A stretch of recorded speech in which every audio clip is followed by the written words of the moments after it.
Okay, so when you want to make HubSpot your single source of truth amid all of your different tech tools, maybe you've got Eventbrite for some of your online events, maybe you've got something like Zoom to host webinars or to have meetings, maybe you have QuickBooks, maybe you have many others, maybe you're using Fundraise Up to collect donations.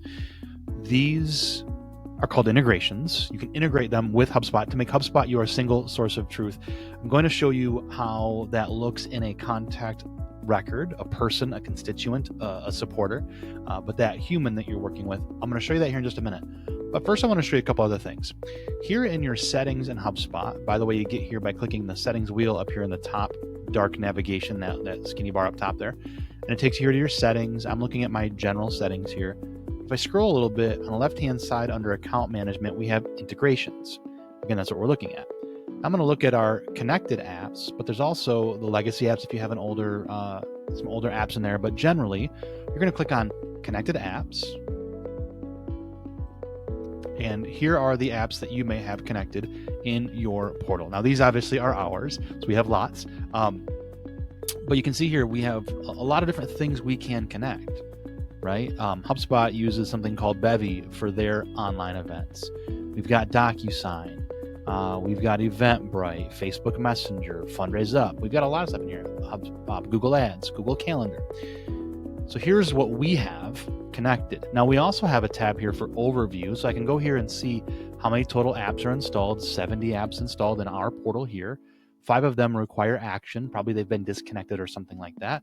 If there are upgrades, we can see that here. Here's the app log, when they were connected, by whom. We can filter these by the activities. I want to know what was uninstalled and by whom. I want to see who's working in it. If I want to know how much John Kenneth has connected, I can go look at all of their apps. So that's how we can look through this. Now, obviously, HubSpot also was asking us to stay educated, which is great. We love always be educating. So here's the Learn More with HubSpot Academy there. So, and then the total apps here, and then notifications we have here, okay? Okay, now, in addition to these apps that we have, there is an entire marketplace for integrations. And I use integrations and apps as the same thing, interchangeably. But here are the different apps or integrations we can look at. You can see what's trending, you can see new arrivals, and then they start to break it down into things like turn more leads into customers. Now, for most nonprofits, that means nothing, but it might be turn more contacts into supporters, or turn more people into constituents, or more constituents into donors, whatever you want to see there. But there's the things that we can do. We can also just simply search. So for instance, I mentioned QuickBooks. If you use QuickBooks, here we go. And I just can hit enter and it shows me all the QuickBooks results. There are lots out there. Now, a couple of things to keep in mind here. When it says by HubSpot, that means that HubSpot built it. Someone there built it. That's great. We want that because they tend to know their system better and build really good integrations. If it's third party, there's nothing wrong with that, but we may not know who built it. We might be tied to them in some way. There might be an extra cost potentially. So third party, just be aware of that. But when it says HubSpot, it has a little sprocket here typically. That means it's HubSpot certified or HubSpot built it, okay? Now let's say here, for instance, QuickBooks Online, just this general one here. 13,000 installs. This looks like a good one. I click there. And here's what that looks like right now. We have an overview. We have the basics right here in the top left. We have the requirements here in the bottom left. It tells me that it is compatible with my HubSpot plan that I have. What permissions are required? None. Great. On the right-hand side here, again, as I scroll, here's the features. So it's telling me how this all works. I scroll on here. Here's the functionality. It's telling me how the data moves between the source and HubSpot. So customers in QuickBooks move data to contacts in HubSpot and back. So it's bi-directional sync here. Same with invoices and products. QuickBooks Online data goes into HubSpot's Data Studio. It's not pushing back into QuickBooks. So there's something to be aware of. You look at this here to see, oh, this is moving data from my system into HubSpot, but not back. That might be really important. Or it might be that you wanted to move it both ways. So there's that. Here's the reviews, right? Total reviews. Now, I will say this as a longtime HubSpot user, the reviews, it's a great place to gather some data, but it's not the end all be all.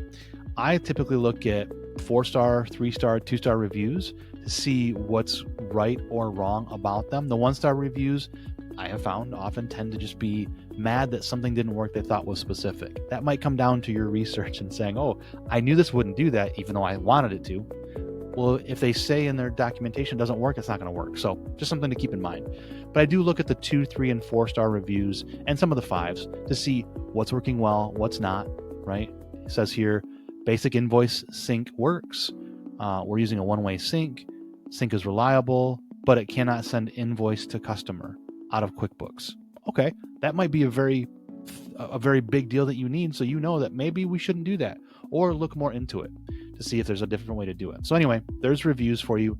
Here's pricing, and you can look at that. Here's more information if you need that. All right, and then when you're ready, you just click install, and it walks you through. So that's the installation. Okay, now let's see what this means when we have integrations working together. If I go over to my HubSpot and bring up a contact, here's a contact. On the left-hand panel is the about information. There's some cards here to look at. The middle shows our overview, our activities, and then possibly some intelligence. Again, this is all customizable. The right-hand side shows us more information, associated objects. So for instance, we use households. This person, Sonia, is part of this household here, DM test 1, 2, 3, 4, 5, 6. Do you think that's a test household? I think so. The household donations and this kind of stuff. So other things within HubSpot are associated here to this contact. But here for the contact level, on the left-hand side, I have this card right here that says about this person. I can actually hide that and see, oh, look, I've got donations. Now here's the cool thing. With the integrations, I've got FRU is Fundraise Up. That's what we're using for those properties there. So we have properties that show us from Fundraise Up, average donation amount. We've got one that says, are they part of the fiscal year 2024? And then probably others from there. Total donations, total number of donations. These are all properties that come from Fundraise Up. Okay.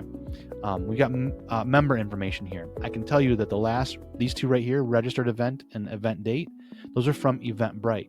So when I have the Eventbrite integration put in here, I can show when they registered and what event did they register for. Okay, so if I'm holding a lot of online, classes, webinars, the other events, I can see that information here right in HubSpot. So I don't have to necessarily leave HubSpot in order to see how they're interacting with me. So this is how these integrations can push data into HubSpot. Once it's there, we can create, properties in order to see the information the ways we want. So for instance, again, total donations, total number of donations, those are things that we can create in HubSpot to create roll-up or calculated properties. So integrations can be very powerful when you want to bring all your information into HubSpot. Because from here, not only can we see these on the contact level or the household level or the donation levels, whatever, the volunteer hours, this kind of stuff, we can build reports around these right in HubSpot. So our team doesn't need to leave HubSpot to go to spreadsheets or the disconnected apps and the kind of thing. So this is how we manage all of our integrations, our connected apps in HubSpot. Thanks for watching.